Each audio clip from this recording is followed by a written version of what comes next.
तरीके से इसकी मुखालफत की गई है, जिस तरीके से ये PMLN के सारे चमचे कच्चे यहाँ पे जमा हुए हैं, उससे आप अंदाजा लगा सकते हैं कि यहाँ पे एटीट्यूड क्या है और क्यों ये लोग नोटा क्रेसी के खिलाफ, क्यों ये लोग बिकाऊ के खिलाफ, क्यों ये लोग पैसों के खिलाफ खड़े नहीं हो सकते। क्योंकि इसकी तमाम जो लीडरशिप है वो कंप्रोमाइज है। इतनी कंप्रोमाइज लीडरशिप, इतनी इखलाकी पस्त हालत की लीडरशिप पाकिस्तान की तारीख में जनाब स्पीकर नहीं आई जो आज हमें अपोजिशन में जिस लीडरशिप का सामना है। और इसलिए इनकी हैसियत यह है कि ऊपर जाके स्पीकर साहब से मुआहदे करते हैं, नीचे आते हैं एक फोन के ऊपर सारे ढेर हो जाते हैं और एक तमाशा लगा के इन्होंने जो है वो रखा हुआ है। तो जिस तरह शाह साहब ने कंक्लूड किया बात की, हमने अपना केस पाकिस्तान के अवाम के सामने रखा है। हम पाकिस्तान के अवाम को यह बताना चाहते हैं कि देखिए, हमने आपसे किए गए वादे के मुताबिक, इमरान खान ने आपसे किए गए वादे के मुताबिक इंतखाबात में शफाफियत लाने की कोशिश की। हमने सेनेट के इंतखाबात को पैसों के बकाओं से दूर करने की कोशिश की, लेकिन आज हमेशा की तरह पाकिस्तान के मुस्तकबिल की राह में अगर कोई रुकावट है तो वो ये अपोजिशन और इसकी लीडरशिप है।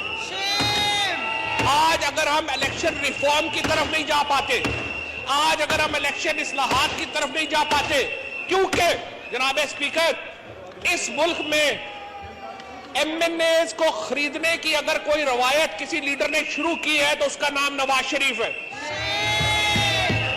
छांगा मांगा किससे भूला है?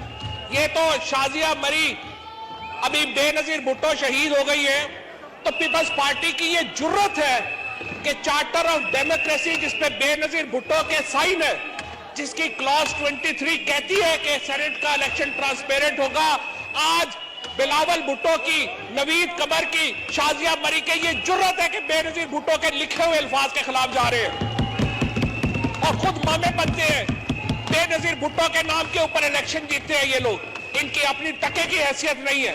इनका अपना हाल तो ये है, स्पष्ट किया जाए जी, इनका अपना हाल ये है कि इनको अपने खानदान में नाम बदलने पड़ते हैं, भुट्टो रखना पड़ता है नाम। और जो बेनजीर भुट्टो का लिखा हुआ वर्ड है, जो बेनजीर भुट्टो शहीद का वादा है पाकिस्तान की कौम के साथ, उसके ऊपर ये गद्दारी कर रहे हैं।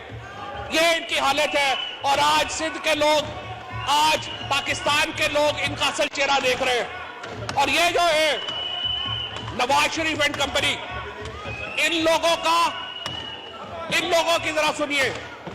छांगा मांगा अगर पाकिस्तान में शुरू हुआ, ये जो खरीदे जाते हैं लोग और बेचे जाते हैं, उसको क्या कहा जाता है? उसको कहा जाता है छांगा मांगा की सियासत। ये छांगा मांगा की सियासत किसने शुरू की?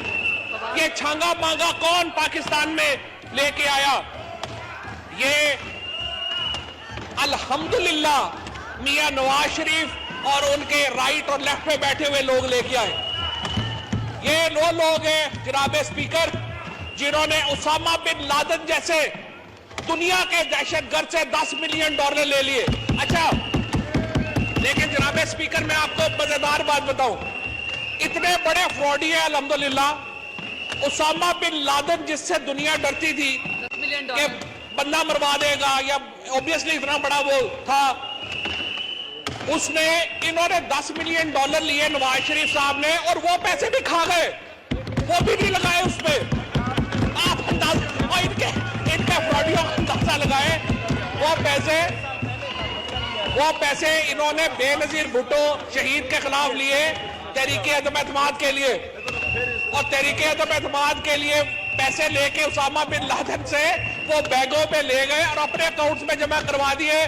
क्योंकि बाद में जिसने पैसे दिए, जो बिचौला था, उसने कहा कि अगर ये पैसे लगा देते तो नो कॉन्फिडेंस पूरी हो जाती, लेकिन ये वो पैसे भी खा गए। यानी उसामा बिन लादेन के पैसे भी खा के जो है वो बैठ गए। अब दूसरा, इनके साथ जो फजलुर रहमान साहब और JUI साथ मिली हुई है, इनके घर और दफ्तर भी जो है वो लीबिया के पैसों से और इराक के पैसों से बना हुआ है। मतलब इनको शर्म नहीं आती। ये पाकिस्तान में सियासत करते हैं, कोई लिबिया से पैसे ले रहा है, कोई इराक से पैसे ले रहा है, कोई उसामा बिन लादेन से पैसे ले रहा है, कोई किसी के पाँव में पड़ा हुआ है, कोई किसी के पाँव में पड़ा हुआ है। आप इनकी अखलाकी हैसियत इसलिए देखें कि कभी भी इस तरह की अमेंडमेंट को सपोर्ट नहीं करेंगे। जिस अमेंडमेंट के ऊपर, जिस अमेंडमेंट से ट्रांसपेरेंसी आए, जिस अमेंडमेंट से शफाफियत आए, कि कोई ऐसी अमेंडमेंट जो है उसके हक में वोट नहीं देंगे। लेकिन आज रिकॉर्ड के लिए साबित हो गया कि आज पाकिस्तान तहरीक-ए-इंसाफ तारीख के सही तरफ खड़ी है और ये लोग हमेशा की तरह तारीख के गलत साइड के ऊपर खड़े हैं।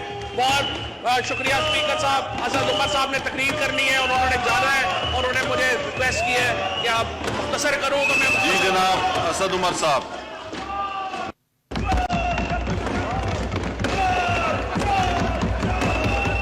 बहुत शुक्रिया स्पीकर साहब।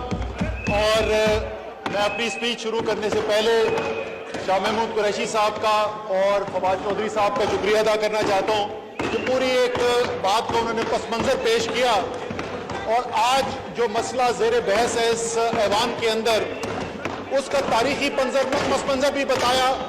उसका उन्होंने पार्लियामेंट